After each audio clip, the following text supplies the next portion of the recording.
dan filantropi seni. Selamat pagi, berjumpa lagi di Ruang Publik KBR bersama saya Ines Nirmala. Hari ini tanggal 8 Juli 2020 hari Rabu, Ruang Publik KBR dipersembahkan oleh Koalisi Seni dan juga Filantropi Indonesia, di mana kita bakal membahas seputar filantropi seni pasca pandemi. Wah, ini materi yang menarik sekali ya. Karena memang selama pandemi COVID-19 ini, seni terbukti bisa memberi dampak positif bagi masyarakat. Berbagai macam inisiatif seni juga mendorong kebebasan berekspresi dan inklusi sosial. Dan selama masa pandemi ini mungkin kita juga jadi lebih banyak mengisi waktu dengan hal-hal yang menghibur kita, salah satunya menonton konser musik dari rumah, mendengarkan lagu-lagu. Dan seni ini juga bisa membantu kita menyembuhkan trauma, menjadi bagian penting dari gerakan melawan ketidakadilan dan juga memberi suara bagi yang terpinggirkan. Seni juga memberi dampak ekonomi bagi pelakunya. Tapi sayangnya, belum banyak orang yang memberi untuk seni alias menjadi filantrop seni. Survei yang dilakukan PIRAK pada tahun 2007 menemukan hanya 3% responden yang menyumbang untuk sektor seni. Padahal World Giving Index 2019 menempatkan Indonesia di peringkat pertama karena masyarakat Indonesia gemar menyumbang dan menolong orang yang tidak dikenal. Tapi kenapa seni membutuhkan filantrop dan seperti apa COVID-19 juga mengubah filantropi dan ekosistem seni. Nah, hal inilah yang akan kita perbincangkan lebih dalam bersama narasumber kita. Ada 4 narasumber yang sudah tergabung untuk pagi hari ini. Dan Anda juga bisa menyimak Ruang Publik KBR di 100 radio jaringan di seluruh Indonesia dari Aceh hingga Papua dan di Jakarta lewat 104,2 MS3 FM. Anda juga bisa menyimak live streaming video kita di YouTube KBR, Berita KBR, YouTube Berita KBR, ataupun bisa disimak siaran kita pagi hari ini lewat Facebook Koalisi Seni. Dan untuk Anda yang ingin berpartisipasi, silahkan bergabung lewat telepon bebas pulsa di 0800 140 3131 atau WhatsApp di 0812 118 8181. Sekarang langsung saja kita sapa narasumber kita yang sudah tergabung lewat Zoom pagi hari ini. Ada Ibu Amna Kusumo, pendiri Yayasan Kelola, dan juga Raden Maulana, pendiri kolase.com. Ada Dina Deliana, anggota Homogenik dan juga direktur The Greater Hoop di School of Business and Management ITB, serta Ratri Ninditya, koordinator peneliti kebijakan Koalisi Seni dan juga penulis buku Seni Memberi untuk Seni. Halo, selamat pagi. Wah, mungkin mikrofonnya masih pada di mute ya, atau kita coba sapa lagi narasumber-narasumber kita. Halo, selamat pagi. Selamat pagi. Selamat pagi, Ines. Iya. Selamat pagi. Sudah ramai nih ya pagi hari ini di Ruang Publik KBR. Dan langsung saja deh kita ke Ibu Amna Kusumo, pendiri Yayasan Kelola. Ini bisa diceritakan nih Bu Amna, Yayasan Kelola itu bergerak untuk apa sih? Oke. Jadi Yayasan Kelola itu didirikan tahun 1999 karena kami melihat bahwa dukungan untuk seni itu sangat sedikit. Nah, kalau biasanya yang memberikan dukungan untuk seni adalah perusahaan-perusahaan besar, tapi mereka selalu melihat itu sebagai upaya pemasaran, sehingga yang didukung adalah seniman-seniman yang terkenal gitu. Nah, kalau hanya itu yang didukung lalu bagaimana seniman muda yang punya potensi itu bisa tumbuh. Nah, keprihatinan itulah yang membuat kami mendirikan Yayasan Kelola, sebenarnya begitu. Oh gitu, jadi untuk para bibit-bibit muda ini juga dibantu untuk karya-karyanya ya Bu ya? Iya, betul. Iya, dan kita kan pagi hari ini juga membahas temanya filantropi seni. Nah, bisa dijelaskan juga nih Bu Amna, apa sih yang dimaksud dengan filantropi seni itu? Oke. Filantropi itu kalau kita cari, misalnya kalau kita Google gitu, banyak sekali penjelasannya yang kadang-kadang tidak selalu sama gitu. Tapi yang sama adalah bahwa itu berasal dari 2 kata dari bahasa Yunani, filan dan tropos, yang artinya kasih akan sesama manusia gitu. Nah, kasih akan sesama manusia ini adalah yang mendorong manusia untuk membantu sesama, yang meningkatkan kesejahteraan bagi kegiatan apa saja yang dekat di hatinya begitu. Jadi bisa kegiatan kesenian, kegiatan yang lingkungan, kegiatan dengan anak-anak dan sebagainya. Itu yang diwujudkan dengan memberikan sumbangan untuk satu tujuan yang dianggap berguna dan juga berdampak positif bagi masyarakat. Sebenarnya secara ringkas begitu gitu. Iya. Tapi sebenarnya menurut saya filantropi tidak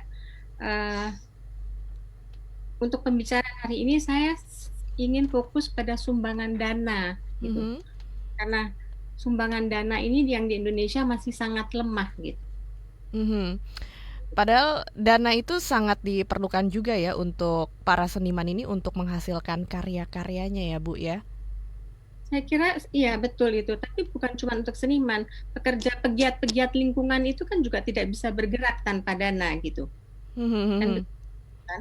Nah, biasanya dana-dana untuk lingkungan itu dengan sangat sampai saat ini masih banyak sekali didukung oleh lembaga-lembaga donor dari luar negeri gitu. Yang Mhm. sebenarnya tidak perlu lagi gitu, karena kita sebagai bangsa Indonesia harusnya sudah mampu mendukung kegiatan-kegiatan yang berdampak pada kebaikan bangsa Indonesia sendiri begitu. Iya, Bu Amna mungkin bisa menceritakan salah satu pengalaman tentang seniman atau pekerja seni yang akhirnya bisa dibantu, disupport juga lewat Yayasan Kelola ini. Gimana Bu pengalamannya? Ada seniman siapa gitu misalnya?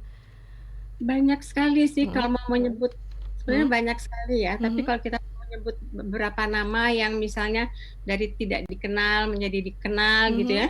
Makanya itu ada yang sekarang lagi ngetren Mhm. itu Ria Paper Moon, tahu nggak ya Oh iya namanya? iya iya tahu yang ini ya, boneka gitu ya Bu ya? Boneka. Ya, Mm-mm. jadi karya Ria yang sering sekali dipentaskan dan sebagainya sampai sekarang juga masih dipentaskan, Mm-mm. itu adalah karya yang dibuat ketika mendapat hibah dari Yayasan Kelola. Nah, dari situ kan kita Oh. melihat ya betapa pentingnya membantu. Itu waktu itu Ria kalau nggak salah tahun 2010 gitu. Jadi mungkin dia masih Oh. umurnya baru 20 berapa gitu. Oh gitu.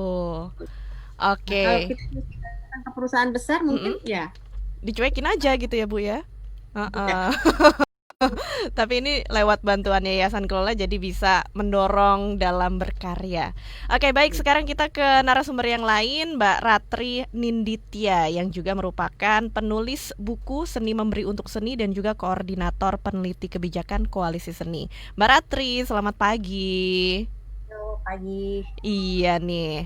Ini buku terbaru ya yang diterbitkan oleh Koalisi Seni dan Filantropi Indonesia. Judul bukunya Seni Memberi untuk Seni.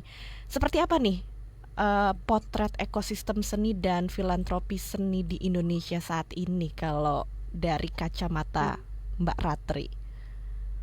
Mungkin aku jelasin sedikit Mm-mm. tentang bukunya dulu kali ya. Iya. Jadi kalau bukunya ini itu sebenarnya seperti sebuah panduan awal untuk teman-teman yang punya minat atau passion atau suka dengan bidang seni dan ingin mulai membantu buat seni gitu. Jadi di dalam situ kita cerita gimana bahwa kalau membantu itu sebenarnya tidak harus berupa uang seperti tadi yang Bu Amna ceritain gitu ya. Tidak harus berupa uang dan kalaupun berupa uang itu tidak harus dalam jumlah besar tapi bisa dalam jumlah kecil. Terus di situ juga kita paparkan beberapa perubahan-perubahan baru yang terjadi dalam cara orang membantu gitu ya, kayak kalau sekarang misalnya kita punya platform digital gitu dan mulai ada bentuk-bentuk semacam bantuan yang lewat platform digital itu yang biasanya kita sebut juga dengan patungan online gitu ya. Jadi kita rame-rame membantu dalam jumlah kecil untuk sebuah karya atau seorang seniman gitu dan untuk membantu karyanya ini supaya jadi misalnya gitu atau dibeli gitu. Iya. Itu sih. Nah, tapi terus menarik juga kita ngelihat sekarang selama masa pandemi sebenarnya kayak Mbak tadi bilang ya, Mhm. geliat komunitas seni atau geliat filantropi seni itu sebenarnya sangat kerasa banget dan kelihatan banget dampaknya, terutama di lingkup komunitas sebenarnya gitu. Mhm. Jadi kita lihat banyak banget contoh-contoh teman-teman komunitas seni di berbagai daerah gitu ya, yang misalnya menggunakan ruang pribadinya untuk menjadi dapur umum atau mengumpulkan bahan makanan di sanggarnya masing-masing, atau mungkin menyediakan ruang digital untuk teman-teman berbagi karya dan berdiskusi gitu ya. Terus ada lagi yang bahkan menggunakan seni itu sendiri sebagai alat pemulihan gitu kan. Iya. Terus misalnya juga seni juga digunakan sebagai pemantik untuk orang membantu atau sebagai apresiasi kepada donaturnya gitu. Jadi ada banyak banget contoh-contoh kegiatan filantropi yang dilakukan di level komunitas gitu ya. Cuman memang terus habis itu permasalahannya adalah itu kecil-kecil di mana-mana dan sporadis gitu kan. Kayaknya tuh kalau di lingkup komunitas ini tuh kayak jadi udah awam banget teman-teman tahu kalau berkesenian sama berfilantropi tuh bedanya tipis banget gitu. Jadi kayak mereka tuh sudah sangat terbiasa gitu ya karena jiwa solidaritasnya tinggi dan memang tidak berpikir untuk pamrih atau ya membantu aja gitu kan. Jadi kayaknya tuh aspek solidaritas tinggi gitu, dan kita bisa ngeliat bahwa urgensi menghidupkan seninya itu kan kayak tinggi banget dan mereka ya udah langsung aja gitu spontan tanpa tanpa mikir, sama-sama bekerja sama seniman dan non seniman untuk mencurahkan pikiran, tenaga dan waktu untuk bereksperimen akan bentuk-bentuk kesenian baru yang bisa dilakukan gitu, misalnya selama social distancing gitu. Iya, baik. Oh iya satu lagi Mbak. Yeah. Jadi pentingnya adalah ini. Jadi saking kuatnya jiwa filantropi antar sesama pegiat seni, jadinya tuh mereka kadang lupa kalau seniman juga butuh skema pendanaan yang lebih sistemik dan berkelanjutan. Jadi dibayarnya mungkin pakai makasih aja gitu ya, saking suka berfilantropi ya. Tapi sebenarnya iya, memang sebenarnya untuk berkarya pun ini butuh dibantu, salah satunya dengan pendanaan. Nah, kita juga bakal ngobrol nih sama salah satu pendiri dari kolase.com yang ini merupakan sebuah wadah crowdfunding. Ada Raden Maulana. Selamat pagi Mas Raden.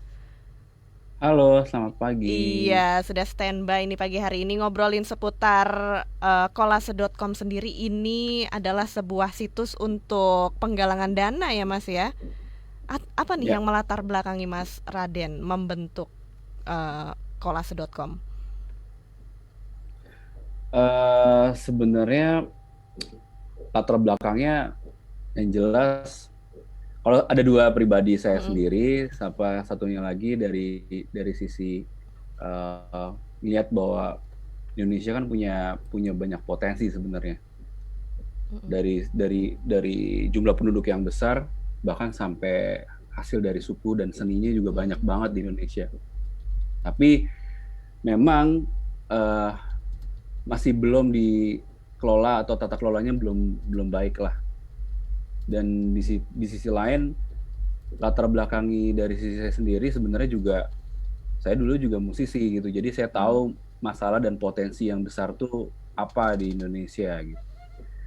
Dari mulai ketidakpercayaan sebagai pekerja seni itu kuat banget waktu masih kecil soalnya kan. Itu jadi musisi itu jadi sebuah kayak ngapain jadi musisi gitu kan. Itu yang akhirnya yang membuat saya untuk membuat kolase ini, agar saya mau memberikan sebuah wadah dan membantu para musisi-musisi di Indonesia bisa mewujudkan ide-idenya mereka dan akhirnya mereka bisa jadi sesuatu gitu sebenarnya. Oke. Ya.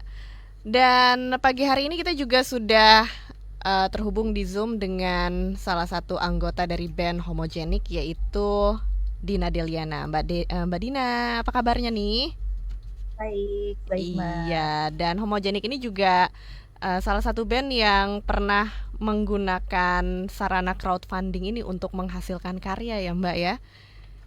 Iya, nanti bakal kita bahas apa sih karyanya Homogenik yang dikeluarkan dengan filantropi ini, dengan crowdfunding, dan seperti apa nih manfaatnya untuk para musisi dengan adanya penggalangan dana ini. Kita masih akan terus lanjut ngobrol-ngobrol di ruang publik KBR. Dan juga buat Anda yang ingin ikut berpartisipasi, silahkan bergabung lewat telepon bebas pulsa di 0800 140 3131 atau 0812 118 8181 lewat WhatsApp.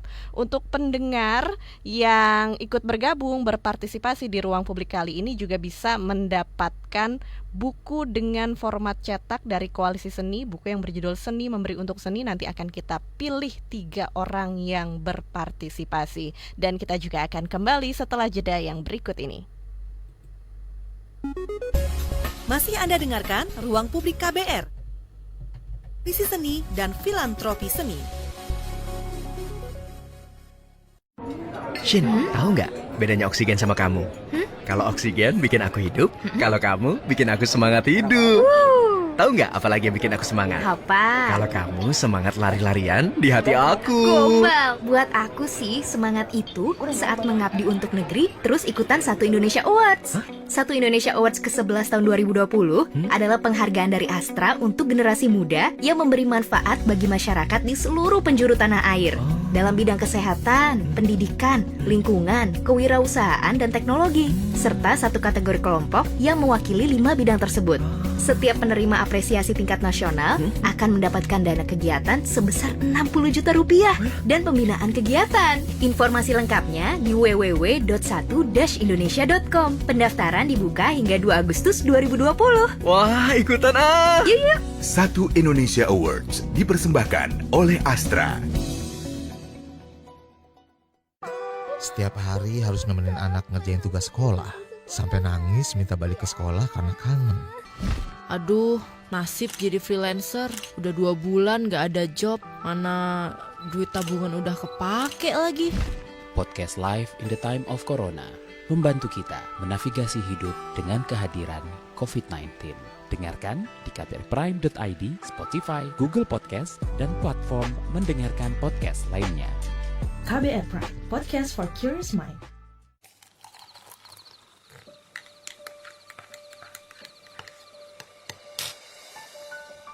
Hai, kamu apa kabar?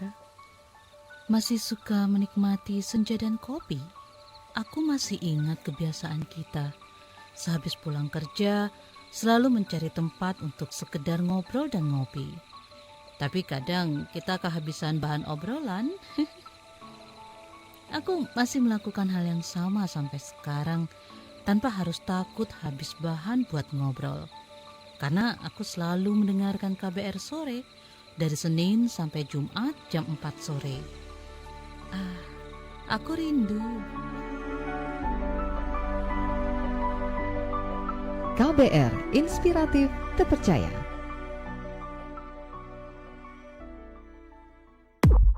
Anda tengah mendengarkan KBR, radio berjaringan yang berpredikat terverifikasi oleh Dewan Pers. Masih Anda dengarkan Ruang Publik KBR yang dipersembahkan Koalisi Seni dan Filantropi Seni.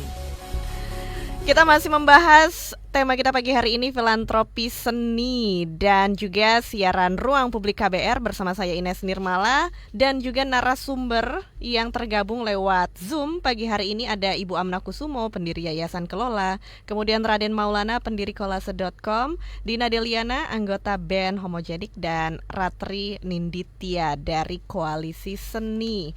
Nah, kita lanjutkan lagi ngobrol-ngobrolnya, tapi sebelum itu saya ingatkan buat pendengar yang bergabung berpartisipasi, nanti bakal kita pilih 3 penanya untuk bisa mendapatkan buku dengan format cetak Seni Memberi Untuk Seni.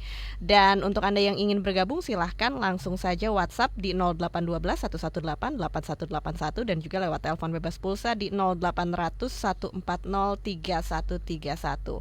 Langsung saja kita ke Mbak Dina Deliana dari Homogenik. Hai Mbak Dina. Hai Mbak. Iya, lagi sibuk apa nih akhir-akhir ini? Homogenik sih kita lagi mau rilis single baru Mbak, kira-kira di bulan Agustus. Jadi tetap produktif sih walaupun dalam keadaan pandemi gini. Wah, mantap ya. Tidak menghentikan untuk berkreasi. Tidak. Iya, dan udah ada 5 album ya so far Homogenik ya? Ya. Iya, dan bisa diceritakan nih Mbak Dina, dari Homogenik sendiri, ada karya apa saja yang dikeluarkan lewat filantropi? Jadi kita tuh pernah yang pertama kali gitu ya dikenalkan dengan crowdfunding itu ketika itu tahun berapa ya, sekitar waktu ada film Demi Ucok, mungkin teman-teman pernah tahu juga. Jadi film itu sendiri dibuat atas dasar crowdfunding juga gitu ya dari sisi pendanaannya. Dan kita kebetulan jadi salah satu soundtrack film itu adalah yang mengerjakannya Homogenik semuanya gitu ya. Jadi kan saat itu kita butuh biaya untuk produksi gitu ya, dari mulai recording. Dulu belum secanggih sekarang ya untuk recording, jadi memang kita masih harus ke studio gitu ya, harus bayar biaya mastering gitu ya, terus juga cetak dan segala macam. Itu benar-benar dari dana crowdfunding yang digalang bareng tim Demi Ucok the movie-nya saat itu. Dan dalam waktu lumayan singkat sih, sekitar 1 bulan gitu ya, mereka berhasil crowdfund sampai 2-3 M ya kalau nggak salah saat itu. Ya, dan ya kita juga ya termasuk dananya itu untuk membiayai proses dari mulai produksi hingga post produksinya si albumnya Homogenik yang Demi Ucok itu gitu saat itu. Jadi lumayan lah gitu ya, dari situ lagu-lagu yang selain buat bikin lagu juga, selain buat di film juga, kita pun dapat pembiayaan gratis untuk pembuatan video klip juga saat itu gitu. Jadi kan itu lumayan biayanya besar ya.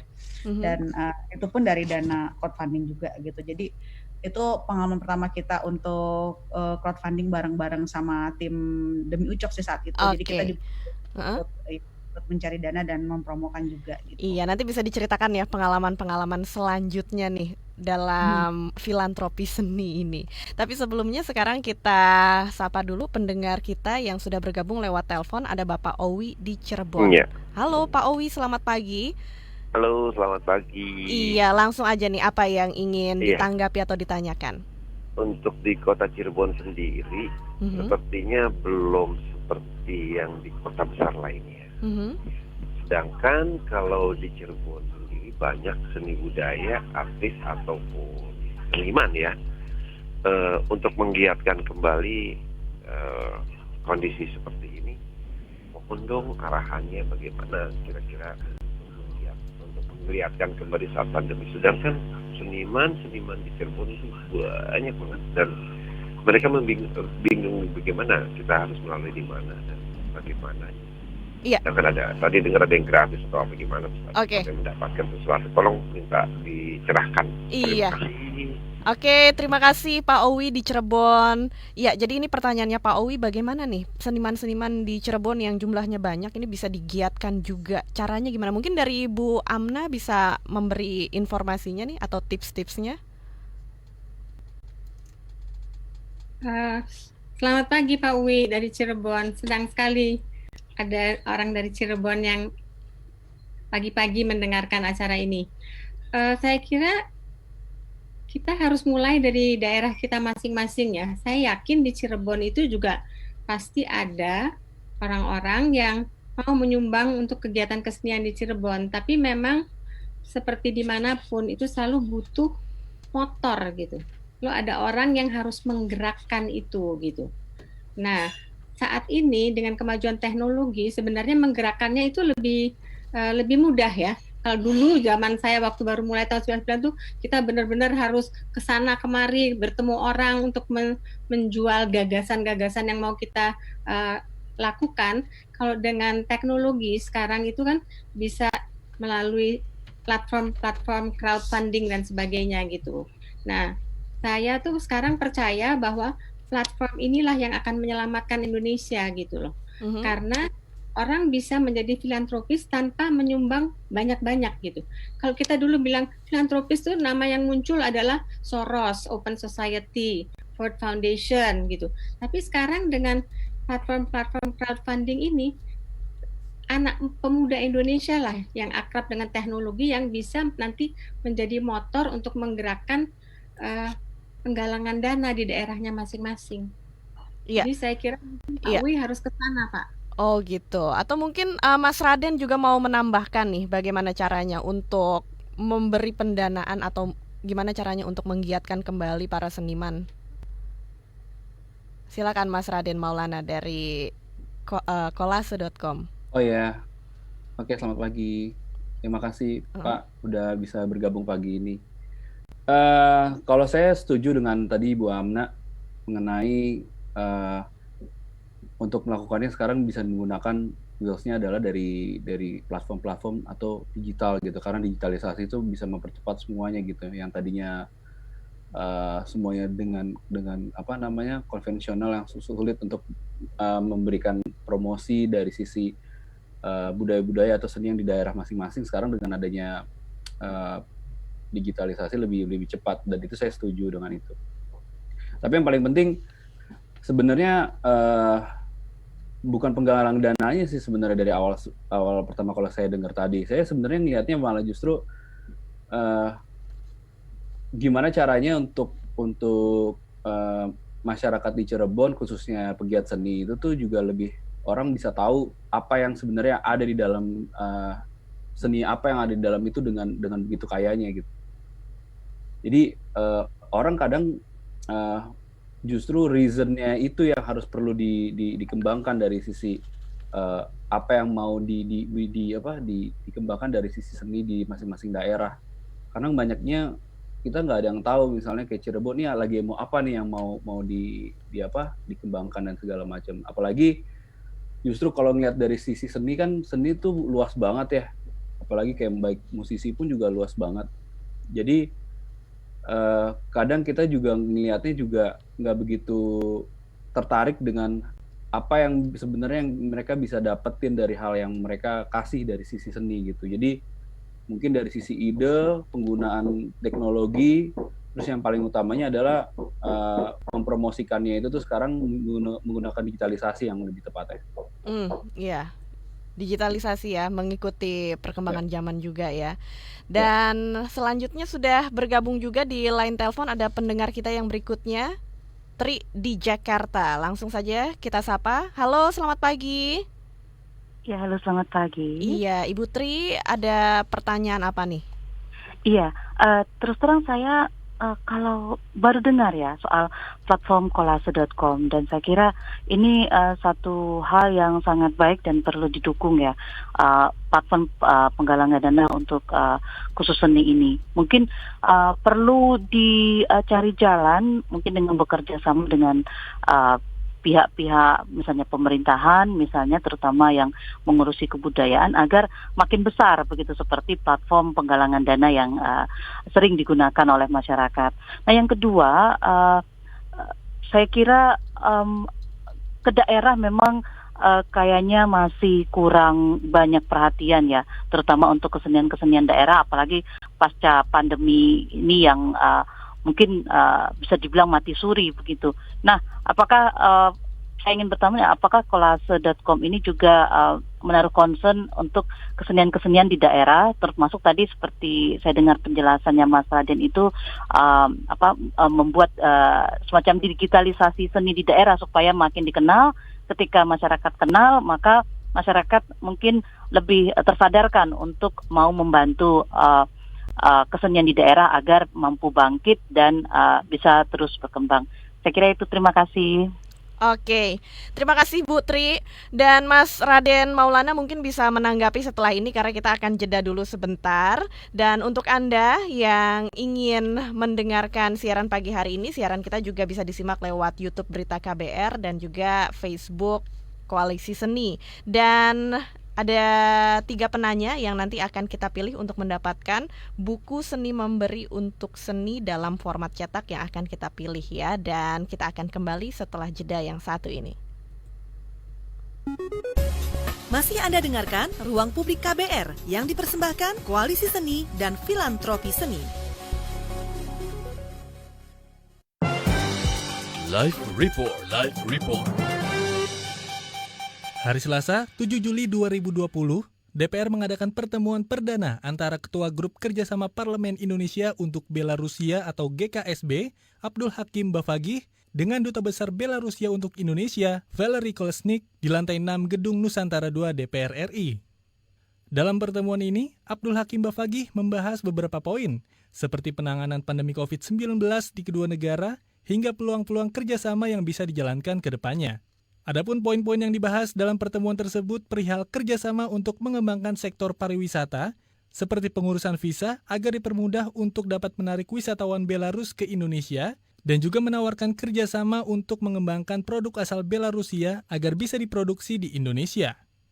Karena ini kan baru pertama kali ketemu juga dengan tim GKSB yang baru, jadi sebatas pertemuan silaturahmi awal lah, perkenalan, dan juga tadi juga menindaklanjuti kerjasama ataupun poin-poin hubungan antar negara yang sudah berlalu.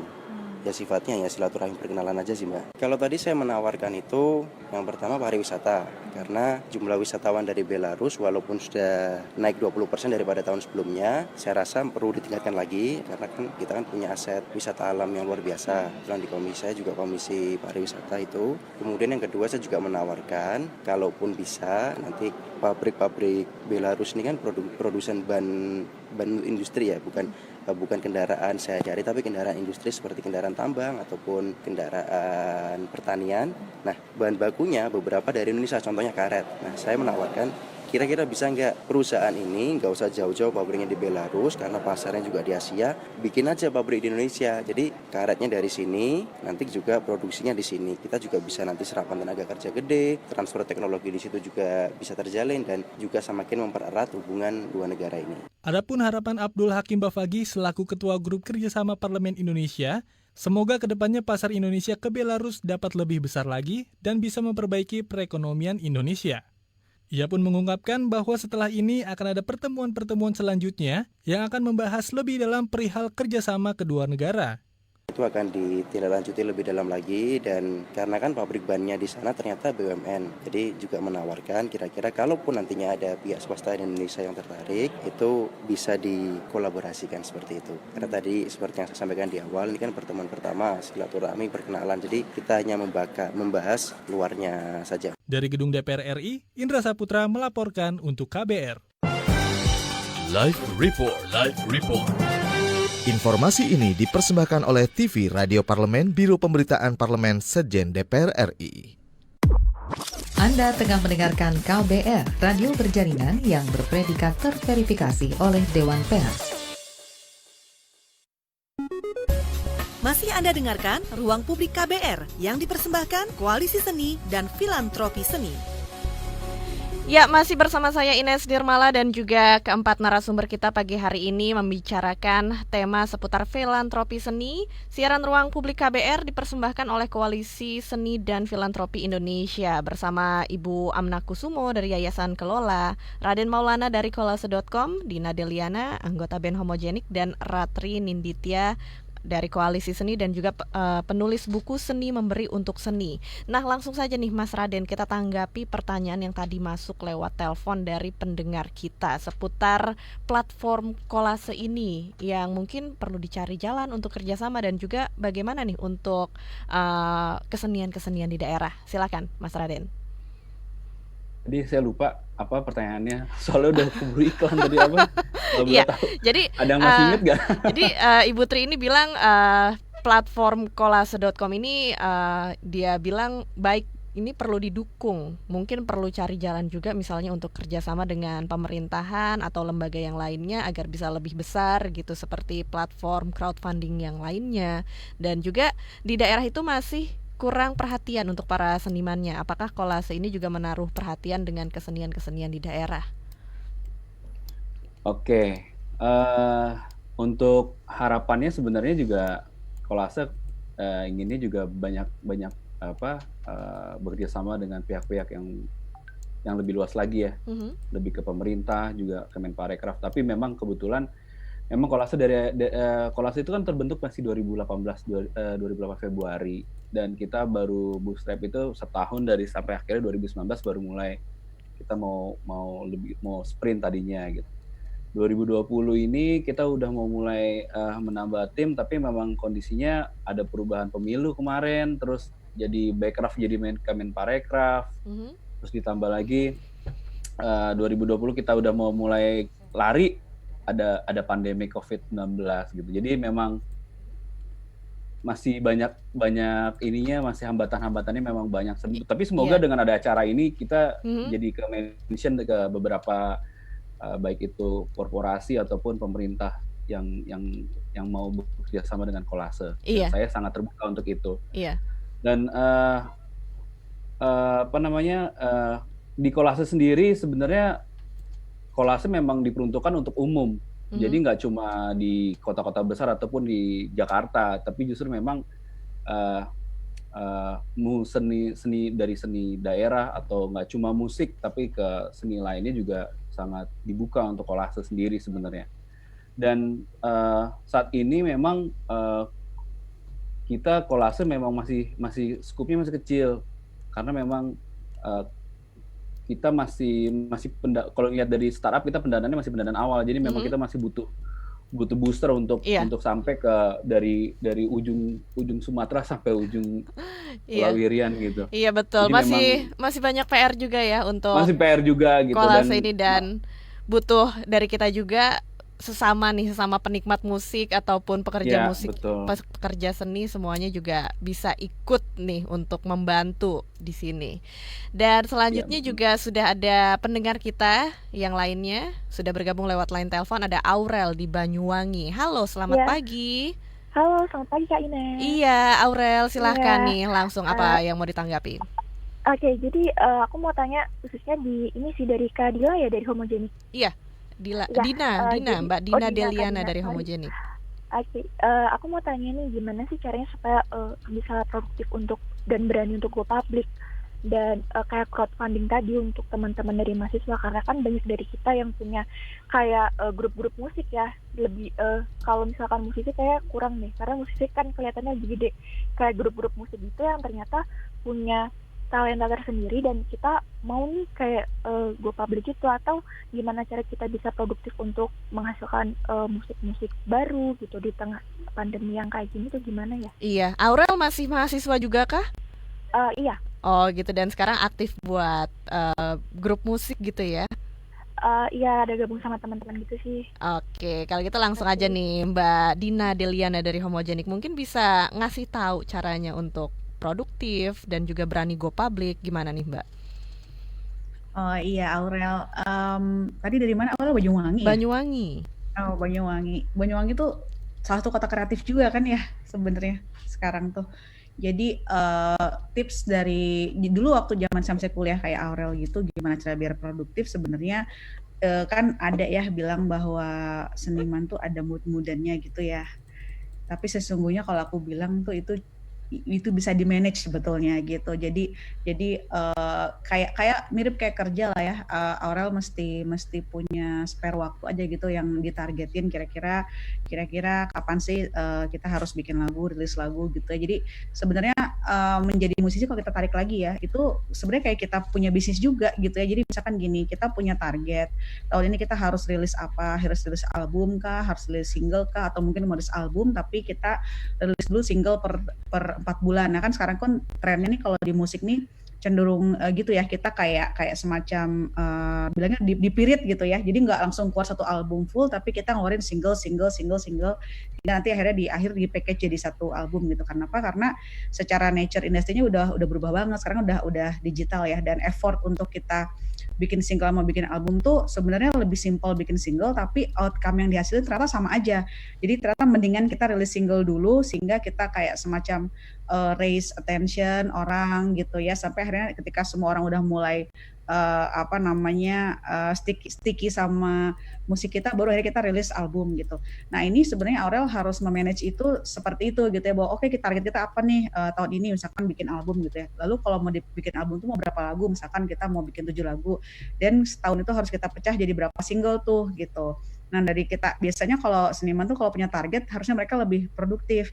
Nah kalau misalkan ada dibilang writers deadlock lah ya kayak gitu, cari inspirasinya sebenarnya banyak sih. Jadi misalkan aku lagi nggak mood nih gitu ya, coba deh nonton film. Kalau aku tuh kayak nonton film gitu ya, terus juga kayak dengerin lagu orang yang menurut aku ini lagu keren banget gitu ya. Terus juga kita bisa baca buku. Kalau aku lebih ke baca buku puisi gitu ya, atau baca novel, itu bisa men-trigger mood buat kita bisa create gitu ya. Dan juga untuk bisa bisa produktif juga, mungkin Aurel perlu perlu equip dengan peralatan-peralatan yang memang bisa membantu untuk musik production gitu ya. Jadi menurut aku musisi zaman sekarang mereka harus bisa produce lagunya sendiri gitu. Jadi Aurel mungkin bisa cari misalkan kayak Ableton atau kayak Reason atau kayak Pro Tools ya, atau kayak GarageBand yang udah bawaan dari Mac misalkan gitu ya. Untuk anytime Aurel bisa start produce lagu gitu ya dimanapun gitu.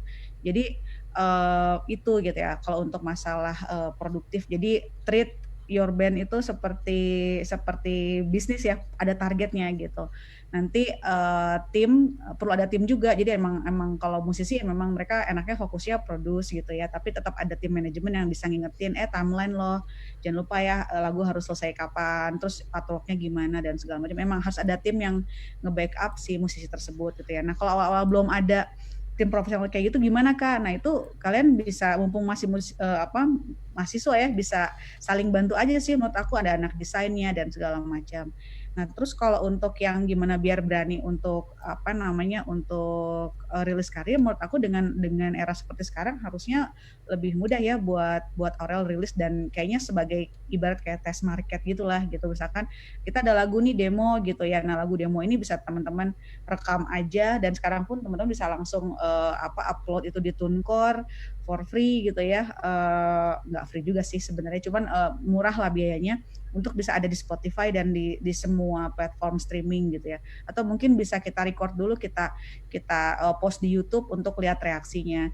Untuk skala kecil sih audiensnya siapa, bisa aja dengan teman-teman terdekat dulu gitu ya, bantuin dong promoin, repostin gitu ya. Kalau misalkan Aurel punya teman 10 aja, masing-masing followernya nggak banyak sih, cuma 500, kan 500 kali 10 juga udah kayak satu influencer sebenarnya ya. Jadi utilize your closest friend dulu aja sih untuk bisa membantu mengkomersialisasikan apa yang kamu buat gitu. Nanti lama-kelamaan kan itu ada earn marketingnya lah gitu ya, nanti lama-kelamaan ini ada orang yang kira-kira mulai tertarik, akhirnya bisa refer ke misalkan IG-nya Aurel atau mungkin YouTube dan segala macam gitu. Iya, wah ini mudah-mudahan ya bisa membantu Aurel tips-tips dari Mbak Dina Deliana supaya bisa produktif dalam bermusik. Oke, sekarang kita ke Mbak Ratri dari Koalisi Seni. Mungkin Mbak Ratri ada yang mau ditambahkan nih seputar potensi seniman kita yang ada di daerah-daerah juga ya, bukan cuma di kota besar, karena banyak nih seniman-seniman yang butuh didukung. Oke, kalau buat aku sih sebenarnya ya itu potensinya kuat banget ya, potensinya besar banget buat seniman-seniman di daerah, karena itu tadi, jadi kolektivitasnya besar gitu kan, kekeluargaannya juga gede banget, jadi saling membantu itu sebenarnya adalah hal yang lumrah dilakukan sesama seniman di daerah, biasanya gitu ya. Cuma memang terus permasalahannya adalah gimana nih biar potensi ini tetap menyala dan nggak mati gitu aja gitu kan. Karena sekarang kan setelah berapa bulan setelah pandemi, kita banyak mendengar teman-teman kita mulai pada tutup tuh, toko buku pada mulai kesusahan bayar sewa, sanggar-sanggar mulai tutup untuk sementara karena nggak bisa bayar sewa. Jadi udah mulai kelihatan bahwa potensi ini tuh kayaknya butuh dukungan yang lebih besar gitu, dan terencana dari pemerintah sebenarnya gitu sih. Jadi jangan sampai potensi ini mati, dan kita butuh banget mendorong pemerintah untuk melakukan upaya-upaya untuk mendukung ini gitu supaya tetap menyala. Oke, iya. Nah, untuk Anda sendiri yang juga tertarik untuk tahu lebih dalam seputar dunia seni, ini ada kabar terbaru dari Koalisi Seni, karena mulai tanggal 22 Juli 2020 ini Koalisi Seni akan mempersembahkan podcast yang namanya RUU atau Podcast Ruang Usik-Usik yang bakal disiarkan perdana di tanggal 22 Juli 2020. Bisa didengarkan juga di kbrprime.id atau lewat Spotify dan media podcast lainnya. Nah, buat Anda yang ingin ikut bergabung, berpartisipasi, bisa gabung ya, dan nanti kita akan pilih 3 penanya yang akan mendapatkan buku dengan format cetak dari Koalisi Seni, buku yang judulnya Seni Memberi Untuk Seni. Dan kita akan lanjutkan bincang-bincang kita di Ruang Publik KBR setelah yang satu ini. Masih Anda dengarkan Ruang Publik KBR yang dipersembahkan Koalisi Seni dan Filantropi Seni.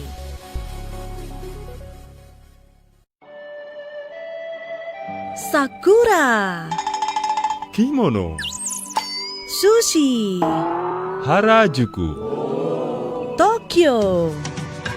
Anda mengagumi segala hal tentang Jepang? Ingin tahu banyak? Jangan lewatkan siaran NHK World langsung dari studio NHK di Jepang. Sambil belajar bahasa Jepang, Anda akan disuguhkan informasi tentang beragam keunikan dan kebiasaan warga Jepang. NHK World juga menghadirkan obrolan menarik tentang banyak hal yang tengah hangat jadi perbincangan warga negeri Sakura. Kinmedai, kore desu ka? Yes. Alright. NHK World bisa Anda dengarkan setiap hari mulai pukul 21 waktu Indonesia Barat di radio jaringan KBR di Nusantara atau via streaming di www.kbr.id. NHK World mengajak Anda melihat Jepang dari ruang dengar Anda. KBR, inspiratif, terpercaya. Wah, udah hampir jam 5 nih. Ketinggalan perspektif baru lagi. Waduh, dengerin dulu ah. Sekian. Nah, kan ketinggalan lagi deh. Nih ya, biar gak ketinggalan seperti saya, dicatat dong tayangnya setiap Jumat jam 4:30 sore. Masih bersama Wimar Witular di seluruh radio jaringan KBR dari Aceh hingga Papua. Diingat ya, biar gak ketinggalan seperti saya. KBR, inspiratif, terpercaya. Sekarang kamu gak bakal ketinggalan berita lagi. Lewat podcast, kamu bisa kembali menyimak apa yang sudah lewat serta obrolan seru di balik sebuah peristiwa. Gak perlu repot download aplikasi lagi. Ketik aja kbrprime.id di browser ponsel pintar kamu dan simak beragam podcast di KBR Prime. Mulai rangkuman berita hingga cerita. KBR Trending, Ruang Publik, Love Buzz, Diskusi Psikologi, Parbada, Ngulas Film, Lika-Liku Mancanegara, Cek Fakta, dan masih banyak lagi. Jadi waktu pas saya mau bunuh diri itu halusinasi saya bilang mati aja buruan, sampah katanya mau mati. Teman-teman juga ada pada tahu sih I'm gay, tapi mereka fine-fine aja sih, selama kita baik mereka welcome kok. KBR Prime menemani aktivitas harianmu yang padat dengan beragam informasi dan obrolan seru kapan saja dan di mana saja. Temukan juga podcast KBR Prime di aplikasi podcast lainnya. KBR Prime, cara asik mendengar berita. KBR Prime, podcast for curious mind. Masih Anda dengarkan Ruang Publik KBR yang dipersembahkan Koalisi Seni dan Filantropi Seni. Ya, kita hari ini masih membicarakan seputar filantropi seni di Ruang Publik KBR bersama saya Ines Nirmala, dan Ruang Publik kali ini dipersembahkan oleh Koalisi Seni dan juga Filantropi Indonesia. Sudah bergabung lewat YouTube, ada pendengar kita juga yang komen-komen, ada Mediana yang komentarnya adalah setelah adanya SKB Mendikbud dan Menparekraf tentang protokol kesehatan dan fasilitas seni budaya, bagaimana gerak filantropi kemudian? Apakah melengkapi? Jika iya, melengkapinya seperti apa? Dan apakah ada skema baru atau tetap jalan seperti biasa? Mungkin Bu Amna ini bisa bantu untuk menjawab nih Bu, bagaimana kesenian kita sekarang ini? Apakah gerak filantropinya terbatasi atau melengkapi setelah ada protokol kesehatan untuk fasilitas seni budaya? Oke, terima kasih. Pertanyaannya tadi siapa? Mediana. Mediana. Ya? Mediana. Memang dengan adanya COVID ini banyak hal yang menjadi macet gitu ya, agak mandek lah gitu. Nah, filantropi tentu saja masih bergerak, tapi karena kondisi seniman yang sangat sulit di banyak tempat, maka akhirnya saya melihat ada juga perubahan. Seniman tuh banyak mengumpulkan dana di antara teman-teman sendiri untuk disalurkan kepada teman-teman lain yang sama sekali tidak bisa bekerja gitu. Jadi ada banyak gitu yang menjadi kesulitan. Misalnya saja bukan seniman yang ada di panggung saja, tapi orang-orang di belakang panggung. Misalnya orang tata cahaya, orang tata suara, itu sekarang tidak ada acara apapun, acaranya daring kan. Daring tidak memerlukan itu semua. Jadi mereka benar-benar tuh tidak ada pekerjaan. Nah, ini kan sudah cukup lama gitu, sehingga kesulitannya luar biasa. Nah, kami juga banyak membantu teman-teman seperti itu gitu. Jadi banyak sekali upaya-upaya untuk membantu saat ini di COVID tuh fokusnya banyak pada bagaimana sih bisa, ya kalau bisa bekerja tapi bisa hidup dulu gitu. Ada juga seperti itu. Ya. Bahkan ada teman yang dari Sumba yang punya sawah yang kemudian mengirimkan beras dari sana dan minta kelola menyalurkannya kepada teman-teman seniman di Jakarta gitu. Wah, sampai seperti itu ya, Bu. Dan bahkan kalau kita akhir-akhir ini melihat selama masa pandemi COVID-19 sering ada acara amal, acara penggalangan dana, dan itu pasti ada seniman, ada musisi contohnya yang diajak untuk meramaikan acara penggalangan dana. Tapi untuk senimannya sendiri ternyata juga masih butuh banyak bantuan juga, dukungan dalam berkarya, melakukan kegiatan seni. Nah, Mas Raden Maulana mungkin bisa menambahkan nih, Mas. Oke, kalau saya mungkin lihatnya dari sisi perubahan yang ada di kolase kali ya. Lebih dengan adanya sekarang memang lagi semua jadi keadaan yang sulit ini nih, sebenarnya di kolase itu lebih banyak malah perubahannya, submission yang ada tuh lebih banyak organik gitu. Jadi organiknya tuh mulai ada dengan dimana bentuk kolaborasinya lebih banyak yang menarik nih. Biasanya kan dulu para seniman-seniman musik itu kan mereka biasanya bikin sebuah karya itu tuh kan benar-benar one direction kan. Dia bikin single, habis itu penggemarnya hanya dengerin. Dan di sini nih saya ngeliatnya tuh justru reward yang ditawarkan itu benar-benar dua arah. Maksudnya ditanyakan ke penggemarnya apa yang mau didapatkan dari mereka yang inginkan, baik itu merchandise atau video musik dan lain-lain gitu. Jadi justru kita sebagai platform yang memberikan wadah untuk para musisi-musisi yang ada musisi saat ini yang ada di Indonesia, justru kita menerima sangat baik dengan keadaannya pada saat pandemik ini sebenarnya. Iya. Kurang lebih kayak gitu. Makin banyak nggak sih Mas yang melakukan crowdfunding setelah COVID-19 ini lewat kolase.com? Itu dia. Tapi justru dengan adanya pandemik ini, kita growth-nya malah lebih naik nih, Mbak. Justru banyak kayak submission dari seniman-seniman organik yang maksudnya yang saya nggak tahu ternyata udah justru ada daerah yang ternyata udah ada yang sampai Kalimantan ya gitu dia bikin sampai.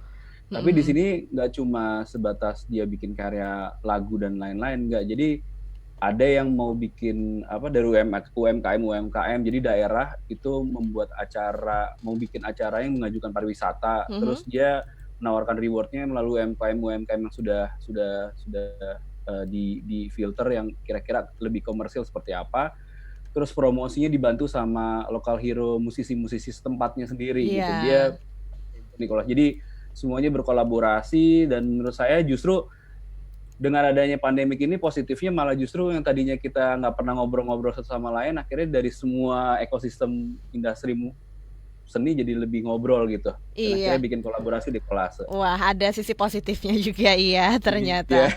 Dan berikutnya juga ada komentar lewat YouTube dari Bimo. Bagaimana caranya agar di era new normal ini kita sebagai pecinta seni bisa mengadvokasi dengan cara yang lebih efektif agar orang bisa memberikan nilai finansial lebih kepada seniman dan karya seninya?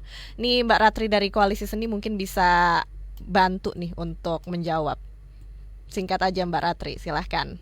Ya itu tantangan besar juga ya, itu kan kayaknya mengubah perspektif gitu ya, karena senimannya sendiri juga sangat terbiasa untuk ya kayak gitu, nggak melihat karyanya sebagai sesuatu yang bisa dihargai secara finansial gitu. Itu mengubah perspektif dan itu PR-nya besar sih. Tapi memang kita mulai membicarakan itu dan mulai mikirin bareng-bareng gimana caranya sih. Iya, dan kalau ingin tahu starternya lebih awal bisa juga lewat membaca buku Seni Memberi Untuk Seni ya. Betul. Dan ini pendengar kita juga bisa mendownload, mengunduh e-book soft copy dari buku Seni Memberi Untuk Seni ini lewat website Koalisi Seni dan juga website Filantropi Indonesia. Bisa langsung klik aja di www.koalisiseni.org.id atau www.filantropi.org.id. Nah, dan terakhir nih, karena sekarang juga sudah mendekati waktu closing kita, Mbak Dina Deliana mungkin mau menambahkan pesan untuk pendengar kita. Silakan Mbak Dina. Iya, buat pendengar sih kalau dari sisi musisi ya, jangan jadikan pandemi ini jadi halangan gitu ya. Dan juga memang saya tahu musisi kan paling banyak tuh 80% lah pemasukan kita dari live performance. Tapi sebenarnya untuk kita cari pemasukan kan bisa banyak cara lain. Nah ini mungkin waktunya musisi ini udah bisa bergerak seperti musisi 360 kita bilangnya Mbak. Jadi dia juga berlaku sebagai manajernya buat diri dia sendiri. Dia juga bergerak sebagai semacam record labelnya. Dia juga bergerak sebagai distributornya. Jadi memang dia harus bisa bootstrapping kan gitu ya band mereka sendiri gitu. Jadi teman-teman di sini bisa cari uang dengan cara kayak yang kita lakukan bareng dengan Kolase. Untuk single kita yang terakhir itu You're Not One itu kita coba menggalang dana melalui pembelian merchandise gitu ya. Nah teman-teman juga perlu tahu potensi pemasukan dari merchandise itu besar sekali gitu ya sebenarnya, dan margin itu besar juga ya Maul ya. Jadi itu lumayan kemarin kita bisa membantu teman-teman juga, selain juga bisa menutupi operasional kita gitu ya dengan penjualan merchandise itu. Jadi teman-teman mesti pintar-pintar gitu aja sih. Jadi selain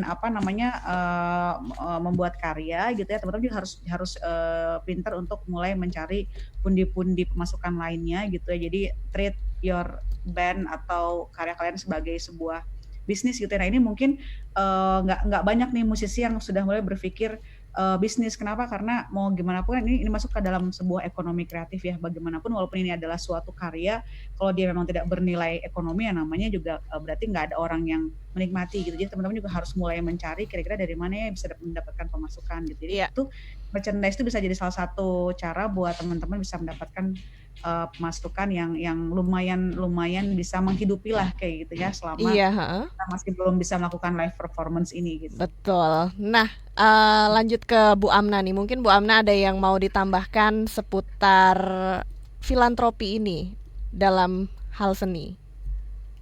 Ya, tadi kalau saya menyambung apa yang dikatakan Deliana ya tadi bahwa memang seniman harus lebih kreatif untuk mencari peluang-peluang untuk mendapatkan pemasukan lain selain dari karyanya sendiri.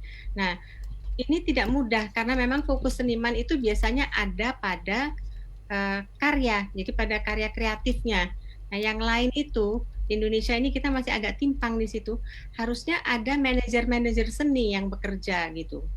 Jadi memang orang yang cinta pada seni juga, yang kenal seni, tapi fokusnya pada mendukung seniman itu atau karya itu supaya bagaimana itu bisa disampaikan kepada masyarakat, bagaimana bisa didukung oleh perusahaan, itu semua butuh cara yang sering tidak dikenal seniman. Nah, itu makanya ekosistem kita ini harus kita kuatkan. Kalau ekosistem itu sudah ada, ya saya yakin bahwa kita akan bisa lebih baik lagi. Oke, Ibu Amna, terima kasih. Dan karena waktunya sekarang juga sudah habis, sudah mendekati jam 10 pagi waktu Indonesia Barat. Kita akan sudahi dulu Ruang Publik KBR bersama Koalisi Seni dan Filantropi Indonesia sampai di sini saja. Dan untuk para pemenang yang hari ini terpilih untuk mendapatkan buku dengan format cetak Seni Memberi untuk Seni, nanti akan kita umumkan juga lewat Instagram Koalisi Seni siapa saja yang beruntung untuk mendapatkan buku bagi 3 orang pemenang. Dan untuk narasumber saya ucapkan terima kasih. Sampai di sini dulu, dan saya Ines Nirmala mengucapkan terima kasih. Sampai jumpa lagi. Saya undur diri. Salam. Baru saja Anda dengarkan Ruang Publik KBR yang dipersembahkan oleh Koalisi Seni dan Filantropi Seni. Anda tengah mendengarkan KBR, radio berjaringan yang berpredikat terverifikasi oleh Dewan Pers.